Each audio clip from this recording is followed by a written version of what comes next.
കലോത്സവ വേദിയിലും രാഹുൽ മാങ്കൂട്ടത്തിനെതിരെ പരാതി നൽകിയ അതിജീവിതയ്ക്ക് ഐക്യദാർഢ്യം. അതിജീവിതയുടെ വാക്കുകൾ കലോത്സവ വേദിയിൽ എടുത്തു പറഞ്ഞ മന്ത്രി വി ശിവൻകുട്ടി. എല്ലാവരോടുമായി love you to moon and back എന്നായിരുന്നു ശിവൻകുട്ടി വേദിയിൽ പറഞ്ഞത്.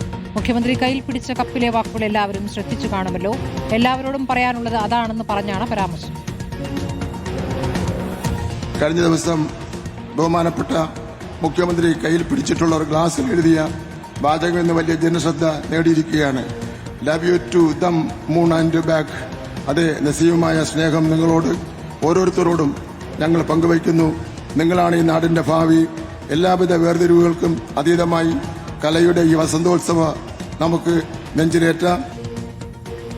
സുനിഷ ഇല്ലൂർ വിവരങ്ങളുമായി. സുനിഷ, മുഖ്യമന്ത്രി അതിജീവിതയുടെ ഫേസ്ബുക്കിലെ വാക്കുകൾ മുഖ്യമന്ത്രിയുടെ ചായക്കപ്പിലുണ്ടായിരുന്നു. പിന്നീട് ഇപ്പോൾ മന്ത്രി ശിവൻകുട്ടിയും. എന്തായിരുന്നു അദ്ദേഹത്തിന്റെ പ്രസംഗം?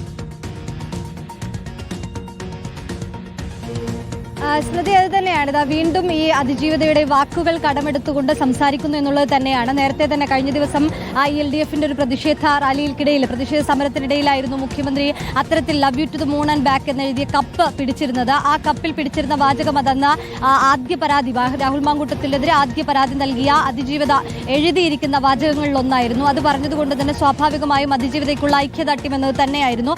അതേ രീതിയിൽ തന്നെ മുഖ്യമന്ത്രി പറഞ്ഞ അല്ലെങ്കിൽ മുഖ്യമന്ത്രിയുടെ ആ കപ്പിൽ എഴുതിയ വാക്കുകൾ നിങ്ങൾ ശ്രദ്ധിച്ചു കാണുമല്ലോ എന്ന് പറഞ്ഞുകൊണ്ടാണ് ഇന്ന് കലോത്സവ വേദിയിൽ അധ്യക്ഷനായിരുന്ന മന്ത്രി വി ശിവൻകുട്ടിയും പ്രതികരിച്ചത് എന്നുള്ളതാണ് ആ പരാമർശം. അതായത് ഇത്തരത്തിൽ നിങ്ങളോടും നമുക്ക് പറയാനുള്ളത് അതാണ്, love you to the moon and back എന്ന ഈ ജനങ്ങളോടാകെ ഒന്നാകെ ആ സദസ്സിലിരുന്ന ആളുകളോട് പറഞ്ഞുകൊണ്ടായിരുന്നു ഇന്ന് അത്തരം ഒരു പരാമർശം നടത്തിയിരുന്നത് എന്നുള്ളതാണ്. സ്വാഭാവികമായും ഒരു കലോത്സവ വേദിയിൽ അത്തരം ഒരു വാചകം ഉൾപ്പെടുത്തുമ്പോൾ, അത്തരം അതിജീവിതയുടെ ആ വാചകം തന്നെ ഉൾപ്പെടുത്തുമ്പോൾ അതിൽ ഐക്യദാർഢ്യം എന്നുള്ളത് തന്നെയാണ് മനസ്സിലാക്കാൻ കഴിയുന്നത്.